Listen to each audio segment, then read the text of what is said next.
Makanya di Al-Quran itu ada yang tersurat, ada yang tersirat. Artinya tersurat, kayak contoh tadi surat Hud ayat 6.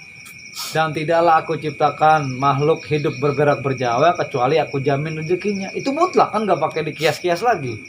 Nah ada ayat yang dikias, maksudnya ditafsir lagi gitu. Paham nggak? Ya. Itu. Tujuannya kenapa dikias? Supaya orang-orang Islam, orang-orang mukmin, muslimin, orang-orang beriman tuh cerdas.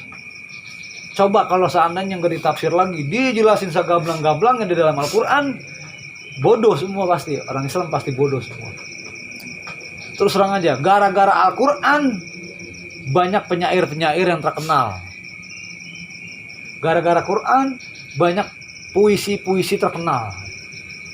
Gitu. Karena bener-bener dia akhirnya bisa mentafsirkan gitu. Jelas ya? Nah, apa contohnya ayat yang perlu ditafsir lagi? Kayak contoh qul a'udzu birabbin nas. Katakanlah aku berlindung kepada Tuhan manusia. Udah jelas itu maknanya. Jelas nggak maknanya? Kira-kira udah jelas belum maknanya itu? Tuhan manusianya itu yang gimana? Iya, saya tanya udah jelas belum maknanya itu sebenarnya? Belum jelas kan? Nah, coba. Berarti itu ayat yang kudu dipahamin. Kalau tadi surat Hud 6 kan jelas tuh. Dijamin semua rezekinya sama Allah. Udah itu mah orang baca kayak oh ya udah bener. Tapi ada ayat, contoh tadi tuh. Qul a'udzu birabbin nas. Katakanlah hai manusia gitu kan. A'udzu birabbin nas, aku berlindung kepada Tuhan manusia. Udah jelas belum itu? Belum. Nah, Aku berlindung kepada Tuhan yang manusia. Tuhan manusia. Yang berlindung ini bahasanya kan siapa? Berlindung kepada Tuhan. iya coba itu. Ini kalau kita belum paham, nggak bener nggak paham. Enggak paham. Enggak, maksudnya itu kan berarti kan harus Tuhan. nah, artinya harus dikupas, harus ditafsir. Allah nyuruh, kul, katakanlah hai manusia, a'udzu birabbin nas, aku berlindung kepada Tuhan manusia. Coba itu, apa coba?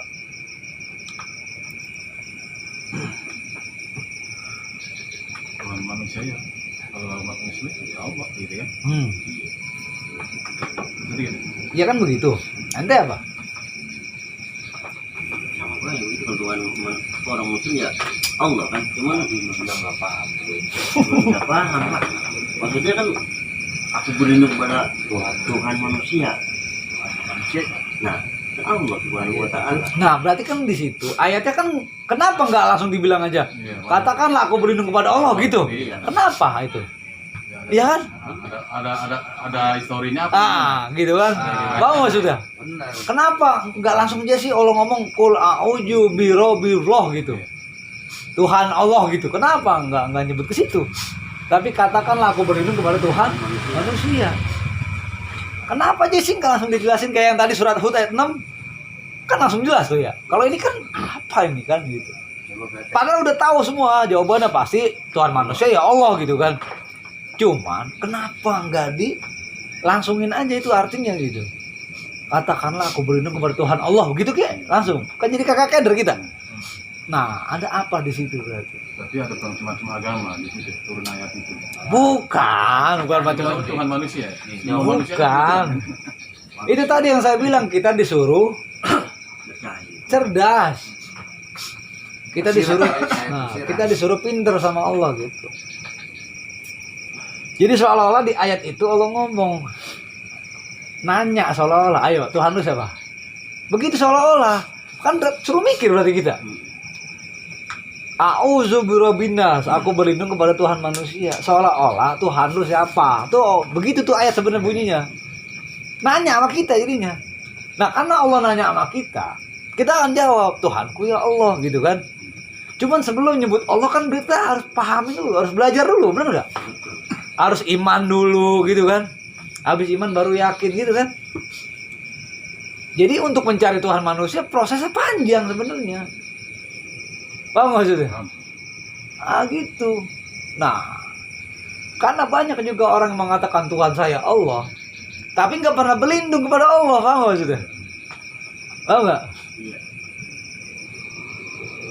Orang nih banyak orang Islam yang kalau kita tanya Tuhan lu siapa? Allah. Tapi kalau berlindung bukan sama Allah. Bukan. Berlindung sama bosnya, berlindung sama atasannya, berlindung sama jabatannya, berlindung sama, kan gitu. Makanya itu telak itu kalimatnya. Kalau mau berlindung ya berlindung sama Allah.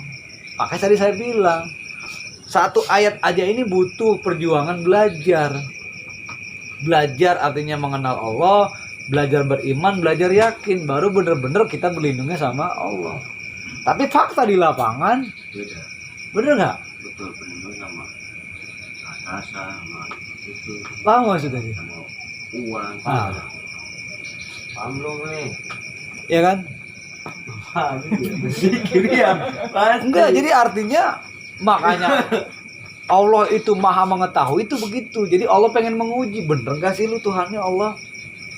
Karena ini kebanyakan rata-rata Tuhannya apa berlindungnya bukan sama Allah gitu maksudnya.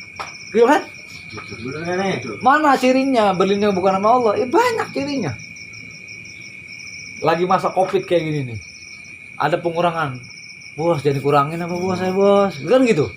Kalau pengurangan saya ntar nggak makan, berarti dia berlindung sama siapa? Bos. Paham maksudnya? Nah, kesonon mikir sendiri dah. Berarti ngakunya Tuhannya Allah berlindungnya bukan kepada Allah. makanya Allah tegesin, a'udzu birabbin nas. Itu. Maka berlindung kamu kepada Tuhan yang manusia. Itu. Supaya mikir tuh ke situ-situnya tuh. Oh iya, gitu. Sebab kalau langsung Allah bilang, katakanlah berlindunglah kepada Allah. Kita nggak mikir. Tetap aja bego tuh. Begonya di mana? Tetap aja berlindung sama orang lain tuh. Paham nggak maksudnya? Makanya dengan kalimat itu justru kita jadi lebih ngerti masalah iman gitu. Malikinas itu apa? Rajanya manusia. Iya kan? Apa tuh? Ya kan? Lah Allah juga. Jokowi lagi. Iya kan? Iya, ada sambungannya lagi. Iya kan? Berlindung kepada Tuhan manusia yaitu Allah. Malikin nas, rajanya manusia. Siapa raja manusia? Ya Allah juga. Karena masih banyak orang yang Tuhannya Allah, rajanya bukan Allah. Paham nggak maksudnya? Gitu kan? Ditegasin lagi ayat ketiga, ilahin nas, Tuhannya manusia. Ditambahin lagi kan? Siapa Tuhan manusia? Allah. Karena banyak orang Islam yang ngomong Allah Tuhannya bukan Allah. Paham nggak maksudnya? Ya, bertuhankan harta, bertuhankan tahta, kan banyak. Makanya di ayat itu Allah tegasin ilahin nas, Tuhan manusia. Tuh. Ada penuh kiasan-kiasan. Iya. Itu kalau orang yang ngerti mendalami ayat itu, kalau kita ngupas sendiri bisa kejeblos itu Pak. Ya, kalau ya. Makanya kudu ngaji. Pemahamannya. Iya, kudu ngaji. Iya. Kadang kan ada juga tuh temen hatiin diri gitu kan, ada tafsirannya tuh kan. Nah, jadi sama dia. Kalau nggak ada yang ngarahin bisa sesat. Lah sesat. Ngeri. Iya. Makanya banyak keterangan para ulama ngaji kalau nggak ada gurunya, iblis yang jadi gurunya. Kenapa kok iblis yang jadi gurunya? Karena nggak ada yang nyalahin. Paham nggak maksudnya? Nggak diarahin. Saya kasih contoh ya. Saya kasih contoh. Berapa kiasan? Sholat. Saya kasih contoh nih, ada ayat yang begini bunyinya nih. Umpama belajar nggak ada guru nih ya. Ada ayat yang begini. As-sholatu lizikri gitu kan. Sholat itu untuk mengingatku kata Allah. Karena nggak ada gurunya, dia berpikir sendiri. Kalau gitu sholat biar ingat sama Allah. Berarti kalau gue udah ingat, ngapain sholat? Gitu kan? Karena nggak ada gurunya. Jadi diplesetin sama iblis tuh. Karena kalimatnya sholat itu adalah sarana untuk mengingat Allah. Akhirnya dia berpikir cerdas. Kalau gue mau udah ingat tiap hari sama Allah, ngapain gue sholat? Berarti sholat nggak perlu karena udah ingat sama Allah. Karena nggak ada yang nyalahin, bener banget jadinya. Apa nggak mau ini? Itu resikonya kalau nggak ada guru. Jadi iblis yang jadi gurunya. Salah kan? Akhirnya sholat itu ngomong kemana-mana tuh. Ngapain sholat? Cukup dah ingat sama Allah. Kalimatnya jelas. Sholat itu untuk mengingat Allah. Jadi kalau kita udah ingat Allah nggak usah sholat. Tuh, ini banyak aliran yang begini. Iya, iya. Nah, paham nggak maksudnya? Paham. Begitu makanya saya bilang ngaji harus ada yang bina, harus ada yang bimbing. Tujuannya jangan sampai iblis yang jadi gurunya. Gitu. Paham teh? Nah, pernah itu kapan itu ada yang ngelontarin ngomong gitu. Iya. Ngapain lu sholat? Udah cukup dengan mengingat Allah aja gitu udah itu ibadah udah kenal udah sholat ya. Nah itu karena gurunya nggak ada. Bahkan ada gurunya juga kejebak juga di situ. Gurunya kejebak semua. Jadi kembali lagi ada yang tersurat, ada yang tersirat. Ada yang gamblang tuh ayat Quran, ada yang masih samar-samar. Tujuannya bukan Allah itu nggak bijaksana, justru Allah bijaksana biar kita pada pinter.